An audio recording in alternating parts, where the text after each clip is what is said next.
నమస్తే, welcome to our channel. నేను పద్మిని. ప్రస్తుతం పాటు సోషల్ యాక్టివిస్ట్ కృష్ణ కుమారి గారు ఉన్నారు, మాట్లాడదాం. మేడం నమస్తే. మేడం, కొండా సురేఖ గారి టాపిక్ అంతకంతకి హీట్ ఎక్కుతోందని ఖచ్చితంగా చెప్పుకోవచ్చు. రకరకాల అంశాలు నెట్టింట తెగ వైరల్ అవుతున్నాయి. ఆవిడ కూడా రియాక్ట్ అవుతూ ఉన్నారు. అందులో ప్రధానంగా ఇప్పుడు మాట్లాడుకోవాల్సినటువంటి అంశం ఏమిటంటే, ఒక ఆడియో లీక్ అవ్వటం అనేది చాలా వైరల్ గా మారుతోంది. బండ బూతులు, ఆడవాళ్ళిద్దరూ కూడా బండ బూతులు తిట్టుకుంటూ, అసలు అంత నెటిజన్స్ రియాక్షన్ లేకపోతే ప్రజల రియాక్షన్ ఏంటి అంటే, ఒక మర్యాద పూర్వకమైనటువంటి హోదాలో ఉండి కూడా ఇట్లా ఇంత బాధ్యతారహితంగా, ఎంత పర్సనల్ అయినప్పటికీ ఇంత అసహ్యకరంగా ఒక ఆడియో బయటకు రావటం, ఆవిడ ఒప్పుకోవటం, ఆ వాయిస్ నాదే అని ఒప్పుకోవటం, మనవరాలు సమ్ రిలేటివ్ మనవరాలు అవుతుంది అనుకుంటా అవతల పక్కన ఆవిడ, వాళ్ళిద్దరి మధ్య జరిగినటువంటి సంభాషణ ఇప్పుడు బయటకు రావడం అనే అంశం కావచ్చు. ఇంకా 2-3 అంశాలు దీనికి సంబంధించి ఉన్నాయి. అవన్నీ కూడా ఒక్కసారి మీ అనాలిసిస్. ఇప్పుడండి మామూలుగా సంయమనం కోల్పోవడము అనే ఒక మాట ఉంది చూసారా? సంయమనము అనేది ఒక మాట. అది మనుషుల జీవితాల్లో ఎంత అవసరం అంటే, వ్యక్తిగతంగానైనా, కుటుంబాల్లో అయినా, ఉద్యోగాల్లో అయినా, రాజకీయాల్లో అయినా, ఎక్కడైనా సరే సర్వాంతర్యామి ఈ మాట. సంయమనము, ఒక బ్యాలెన్స్. ఇంబ్యాలెన్స్ అయ్యాము అంటే మనమే మళ్ళీ సమాధానం చెప్పుకోవాల్సిన పరిస్థితి. ఒక్కసారి నోట్లోంచి ఒక మాట వచ్చింది అంటే దానికి కట్టుబడి ఉండవలసిందే. నేను అన్నానని, నేను అనలేదని, నేను ఏదో ఉద్దేశంతో అన్నానని ఇంకేదో అనడానికి లేదు. ఈ విషయంలో మొన్నటి నుంచి ఈ రగడ నడుస్తూ ఉంది. కొండా సురేఖ గారిది రగడ. దానిలో పనిలో పనిగా ఆమె ప్రైవేట్ వీడియో ఒకటి బయటకు వచ్చింది. అది ఆమెదే, ఆమె కూడా ఒప్పేసుకున్నారు, ఇక పేచీయే లేదు. దాన్ని ఇప్పుడు బయటికి తీసుకురావడం కూడా ఒక రకంగా కరెక్ట్ కాదు. ఎందుకు కరెక్ట్ కాదంటున్నా నేను? అది ఒక వ్యక్తిగతమైన విషయం, వాళ్ళ పర్సనల్ విషయం. ఆమె ఒక మంత్రి హోదాలోను, ఒక ఎమ్మెల్యే హోదాలోను తన కింద పనిచేసే వాళ్ళతోటో మాట్లాడితే అది వేరే విషయం. నన్నిలా మాట్లాడారు అని అవతల మనిషి కంప్లైంట్ చేస్తేనే మనం మాట్లాడాలి తప్పితే మాట్లాడకూడదు. ఈ మొత్తాన్ని ఏమంటామంటే వ్యక్తిగత గోప్యత అంటాం. మరి ఈ వ్యక్తిగత గోప్యత గురించి ఆమె ఏమనుకుంటుందో ఆమె గురించి పక్క వాళ్ళు కూడా అంతే అనుకుంటారుగా. ఇప్పుడు పక్క వాళ్ళ వ్యక్తిగత గోప్యతలోకి నువ్వు వెళ్ళిపోయావు, నీది కూడా బయటకు వచ్చింది. అందుకే అట్టు పెట్టినమ్మక అట్టున్నారా అంటారు. అందుకే నేను ముందే ఇన్వర్టెడ్ కామాస్లో సంయమనము చెప్పారు, బ్యాలెన్స్ గా ఉండటము అనేది నేను చెప్పింది ఇందుకే. ఇప్పుడు ఎక్కడ వరకు వెళ్ళిందంటే ఈ విషయం, మొన్న టీఆర్ఎస్ వాళ్ళు చేసిన తప్పుడు పని కూడా కప్పడిపోయింది. ఇప్పుడు అసలు ఫస్ట్ వాళ్ళు పొరపాటు చేస్తే ఇప్పుడు ఈవిడ గనక దాన్ని ఖండించి అంతవరకే పరిమితమై ఉంటే గనక చాలా హుందాగా ఉండేది. అసలు ఈవిడ ఇమేజ్ డ్యామేజ్ జరిగేది కాదు. పైగా సమాజం మొత్తం ఈవిడ తరఫున నిలబడేది. ఈవిడ చేతులారా, ఇంతకంటే పెద్ద మాట నాకు కనిపించట్లా, చేతుల నాశనం చేసుకుందంటే చెప్పొచ్చు. పైగా ఇంకొకటి ఏంటంటే, రాజకీయాల్లోకి వచ్చిన తర్వాత వ్యక్తిగతాలంటూ ఉండవు. ఇప్పుడు మొత్తం తీసుకొచ్చి బయటేస్తారు. ఏదో కోపం వచ్చి అన్నానులే, ఇంట్లో ఏదో తోడికోడల పోట్లాటలాగాను, లేకపోతే అత్తాకోడళ్ళ పోట్లాటలాగాను, భార్యాభర్తల పంచాయతీలాగాను ఏదో అన్నానులే అంటే ఏదో సర్దుకుంటారు ఇళ్లలో వాళ్ళు. బయట వాళ్ళు ఎందుకు సర్దుకుంటారు?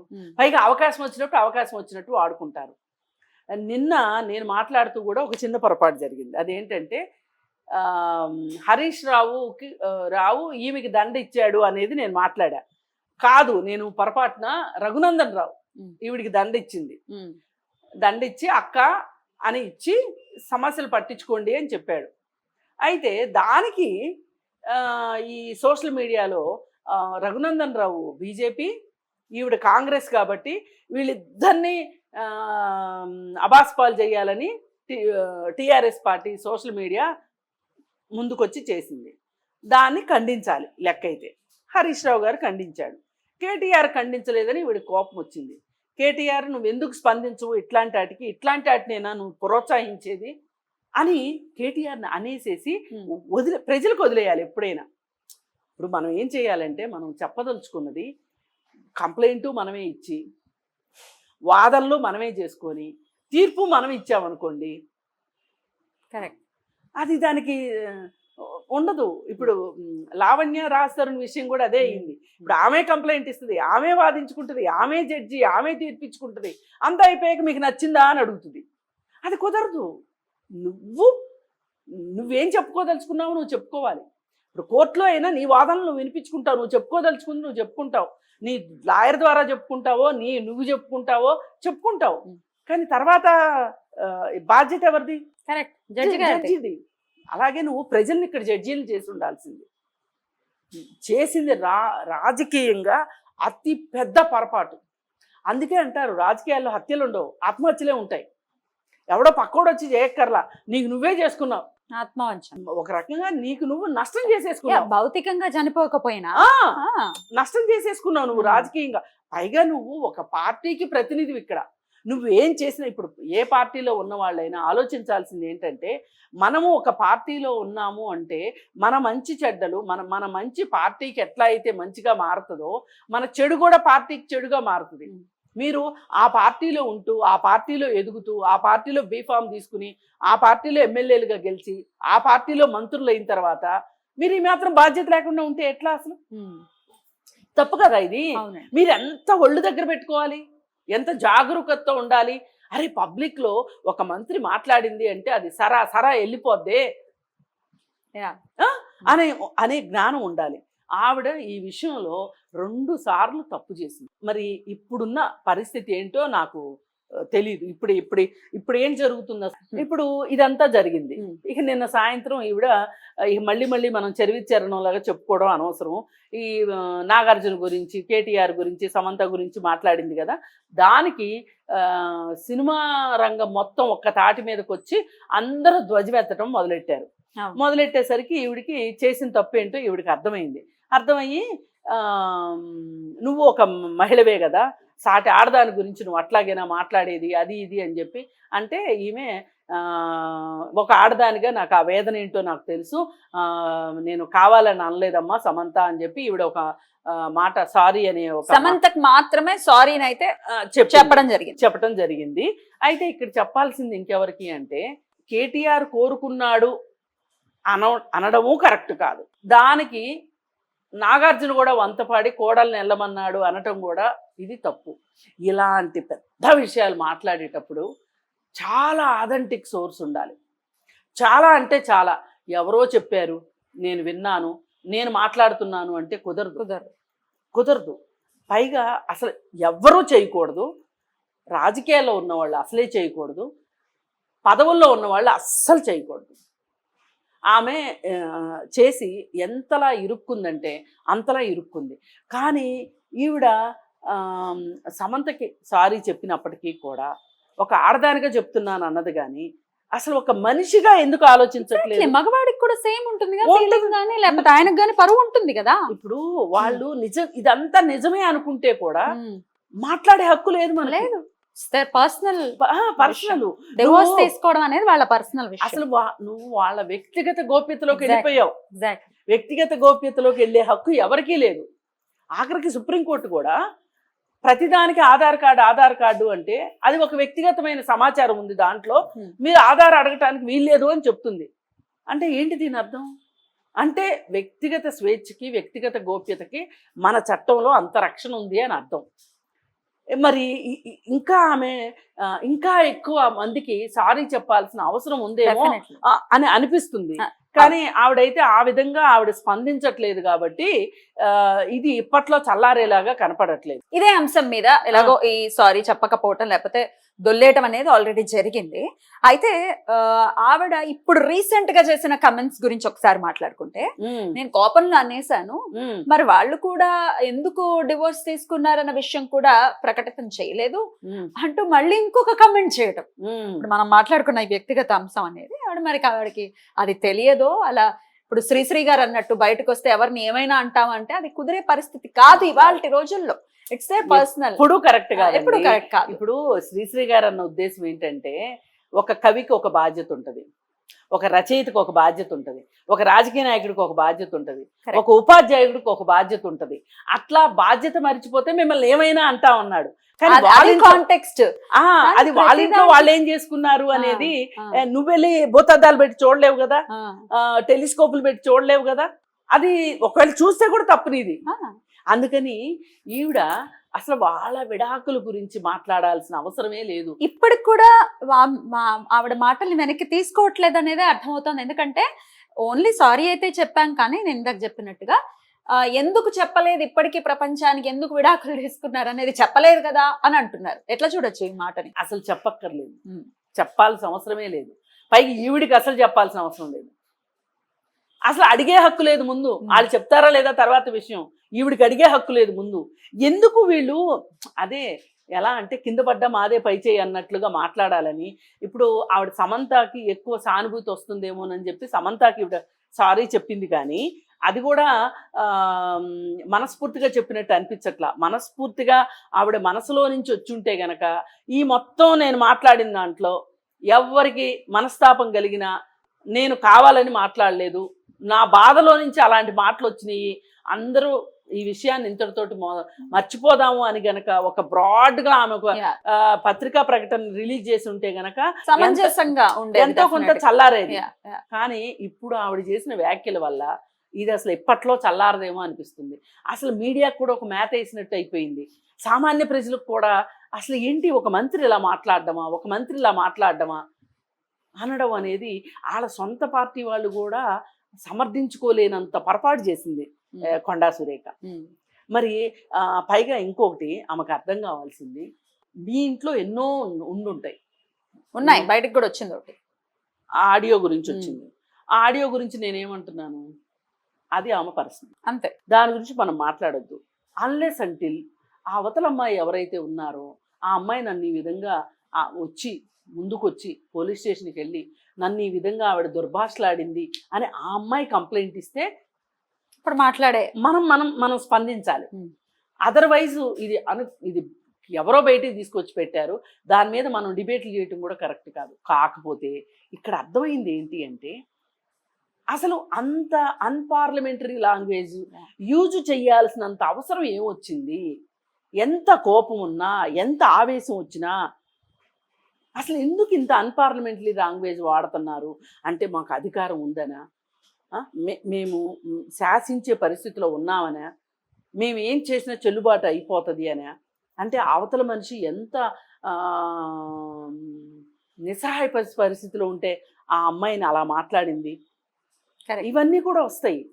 అందుకని ఏంటంటే, మీరు ఒకరి వ్యక్తిగత గోప్యతలోకి వెళితే, చొరబడితే వేరే వాళ్ళు కూడా మీ వ్యక్తిగత గోప్యతలోకి వచ్చి చొరబడతారు. అసలు ఇది జరగలేదు అనుకోండి, అసలు ఈ ఆడియోనే బయటకు రాదుగా, బయటకు వచ్చేది కాదు. ఏంటంటే దారిని పోయేది ఎవర్రా అంటే తన్నులు తినేది నేనే అన్నట్లు కొండా సురేఖ చేసుకుంది ఈ మొత్తంలో. నేను మళ్ళీ చెప్తున్నానండి, సమంత నాగ చైతన్య విడాకుల గురించి ఎవరికైనా ఆసక్తి ఉండాల్సిన అవసరం లేదు. వాళ్ళు ప్రపంచానికి ప్రకటించాల్సిన అవసరం లేదు. వాళ్ళు ఒక పరస్పర అంగీకారంతో విడాకులు తీసుకున్నారు.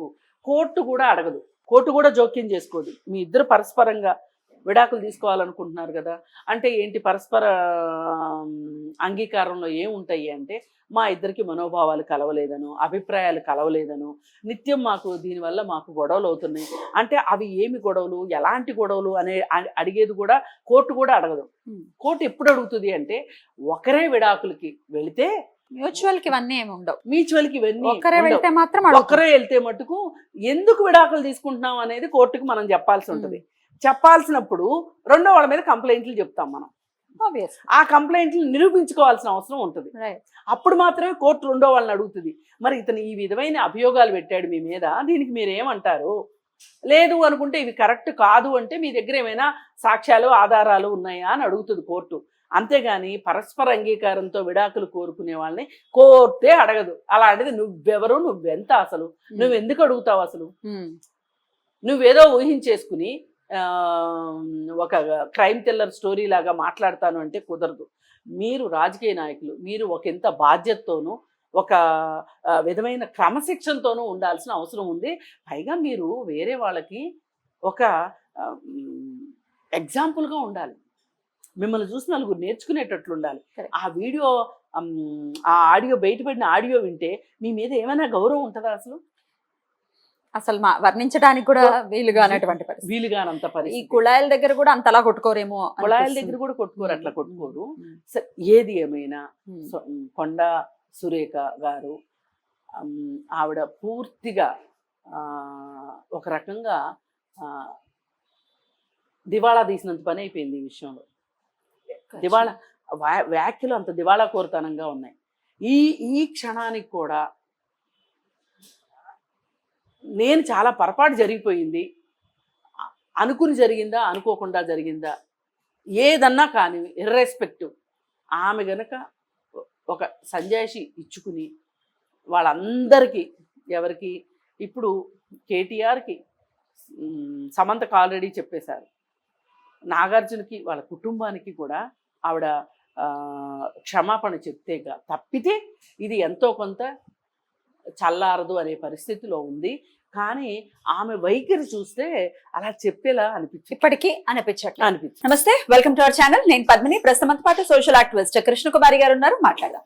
మేడం నమస్తే. మేడం, ఇక నాగార్జున గారు కూడా డెఫినెట్ గా డిఫమేషన్ కేస్ ని వేయటం జరిగింది.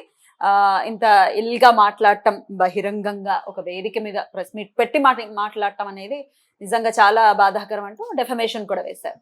సో ఎట్లా చూడొచ్చు మరి డెఫమేషన్ ని? ఆబ్వియస్ గా ఇట్లాంటి కేసెస్ అన్ని చిన్న చిన్న అలవాటే ఉండుంటాయి, అయినప్పటికీ డెఫమేషన్ అయితే పడింది. ఇప్పుడు ఈమెయితే ఈ విషయానికి సంబంధించి కోర్టుకు వెళ్లాల్సిందేనండి. ఈవిడ ఈ సందర్భంగా నన్ను టీఆర్ఎస్ పార్టీ వాళ్ళు ఇలా చేశారు కాబట్టి నేను ఇలా మాట్లాడాను అంటే కోర్టు కూడా ఏకీభవించదు. ఇప్పుడు కోర్టు అంటే, చట్టం అంటే నథింగ్ బట్ కామన్ సెన్స్ అండి.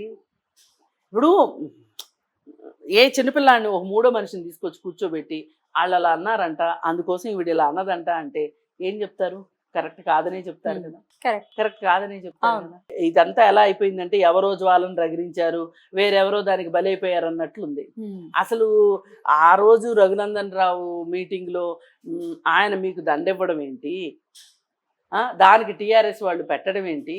అసలు ఇప్పుడు మొత్తం టీఆర్ఎస్ వాళ్ళు తీసుకోవాల్సిన బరువు బాధ్యతను మొత్తాన్ని అనవసరంగా దారిని పోయేదాన్ని నెత్తినేసి రుద్దుకోవడం అంటే ఇదే కొండా సురేఖ విషయంలో. ఇక్కడ ఈ డెఫమేషన్కి సంబంధించి ఆవిడ ఎంతో కొంత కోర్టు ముందు సంజాయిషి ఇచ్చుకోవాల్సిన అవసరం ఉంది. కోర్టు చేత మొట్టికాయలు తినే పరిస్థితి కూడా ఉంది. అనవసరంగా ఆయుధాలు అందించింది వాళ్ళకి, అనవసరంగా తన అమ్ముల పొదిలో ఆయుధాలని అందించింది వాళ్ళకి. రాజకీయంగా ఇది చాలా చాలా పెద్ద పొరపాటు అని చెప్పొచ్చు. స్టార్టింగ్ చిన్న పాయింటే, కానీ ఇది ఎంత వెళ్ళిందో చూడండి, ఎంత దూరం వెళ్ళిందో చూడండి, ఎంతమందికి చుట్టుకున్నది. ఇది అవసరమా మనకి? కాదు. కాంగ్రెస్ నుంచి ఎటువంటి సపోర్ట్ ఉంటుందని అనుకోవచ్చు కొండా? కాంగ్రెస్ నుంచి కూడా ఇప్పుడు ఎవరూ సరిదిద్దే పరిస్థితిలో లేరండి. ఇప్పుడు 10% ఒళ్ళు గాలింది అనుకోండి, డాక్టర్లు ఏదన్నా చేస్తారు, 20% కాలింది, 30% కాలింది, 50% కలిసి కాలితే కూడా ప్లాస్టిక్ సర్జరీ చేసి ఎట్లా ఒట్లా కాపాడతారు. అసలు 95% కాలిపోయిన పరిస్థితిలో ఎవరు మాత్రం వచ్చి ఏం కాపాడతారు? ఇప్పుడు మీరు నేను ఉన్నామండి, ఒక మహిళకి ఇన్ని కామెంట్స్ వస్తున్నాయి, ఆమెను ఎట్లన్నా సపోర్ట్ చేద్దామా అంటే మీకు నాకు ఏమైనా దొరుకుతుందా చెప్పండి? సపోర్ట్ చేస్తే మనం దొరికిపోతాం. అది ఏంటమ్మా బుద్ధి లేదా, నువ్వు సాడదానివేనా అనే కామెంట్లు తినాల్సిన పరిస్థితి వస్తుంది. అసలు యాక్చువల్గా నిన్న ఒక రకంగా నాకు పూర్తిగా విషయం అర్థం కాక కొంచెం ఒక లైటర్ వేలో మాట్లాడితే నన్ను కూడా చాలా మంది ట్రోల్ చేశారు.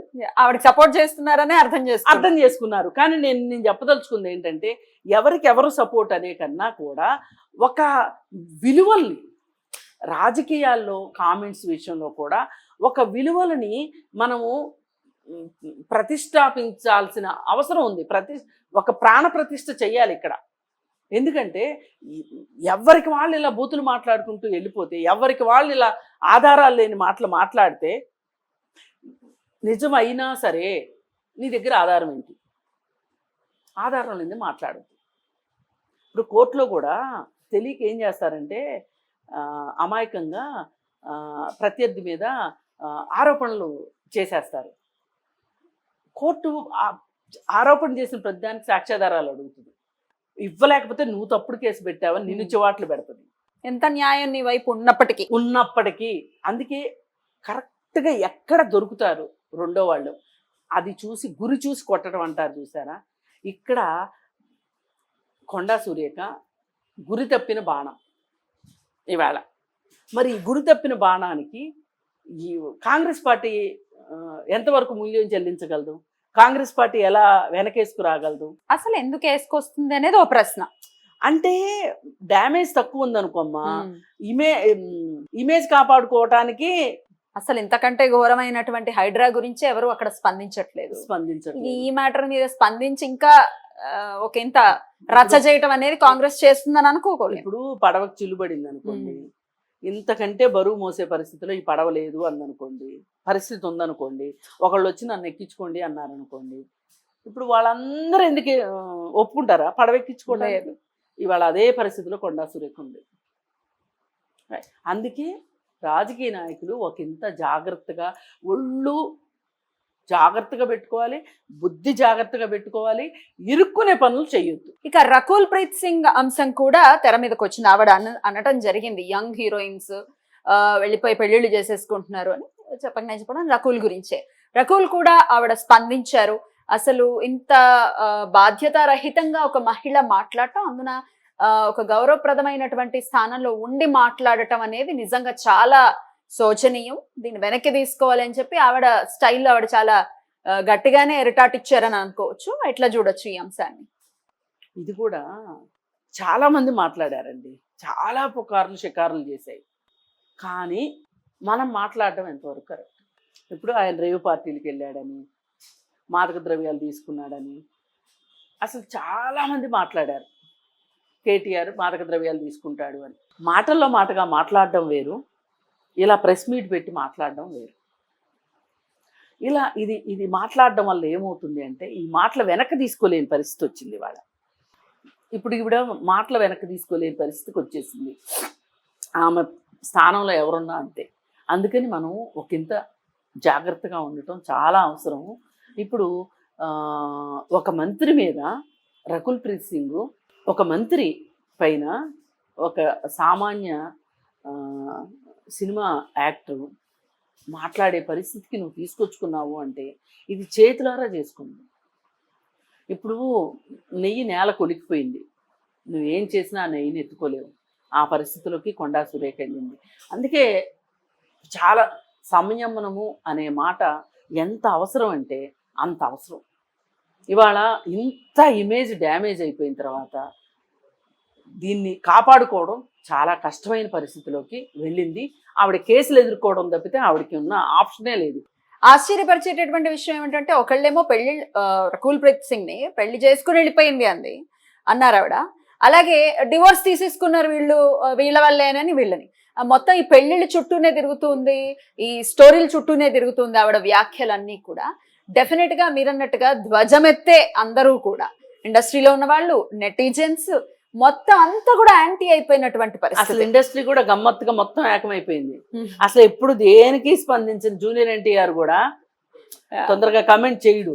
అలాంటి జూనియర్ ఎన్టీఆర్, అలాగే మహేష్ బాబు అందరూ మాట్లాడే పరిస్థితి వచ్చింది. ఇప్పుడు ఏమైపోయిందంటే వీళ్ళు మాట్లాడకపోతే వీళ్ళు సమర్థిస్తున్నారా అనే పరిస్థితి వస్తుంది.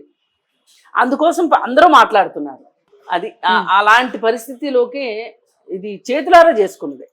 ఒకవేళ ఉక్రోషంతో ఒకవేళ అన్నప్పటికీ ఎంతో కొంత చల్లారిన తర్వాత, కోపం చల్లారిన తర్వాత తప్పయింది అని ఒప్పుకోక మినహా ఇట్లాంటి మళ్ళీ వ్యాఖ్యలు, కోపంలో అన్నాను వాళ్ళు ఇంకా చెప్పలేదు అనటం డెఫినెట్ గా చాలా ఆశ్చర్యపరుస్తోంది. మరి ఎప్పటికి ఇది చల్లారుతుంది అనేది డెఫినెట్ గా ఇది ప్రశ్నార్థకంగానే మారింది. అట్లాగే రకరకాల కేసులు కానీ ఆల్రెడీ ఇమేజ్ డ్యామేజ్ అయిపోయింది, కేసులు కూడా ఎదుర్కొంటూ ఉన్నారు. చూడాలి ఇంకెన్ని మలుపులు తిరుగుతుందో ఈ అంశం. ఇప్పటికైనా సారీ అని చెప్పటమో లేకపోతే బాహటంగా వచ్చి చెప్పటం అనేది చెయ్యాలి అనేది నెటిజన్స్ నుంచి వచ్చే, ప్రజల నుంచి వచ్చేటటువంటి ఒక గట్టి డిమాండ్ గా కూడా కనిపిస్తున్నటువంటి ఆయన.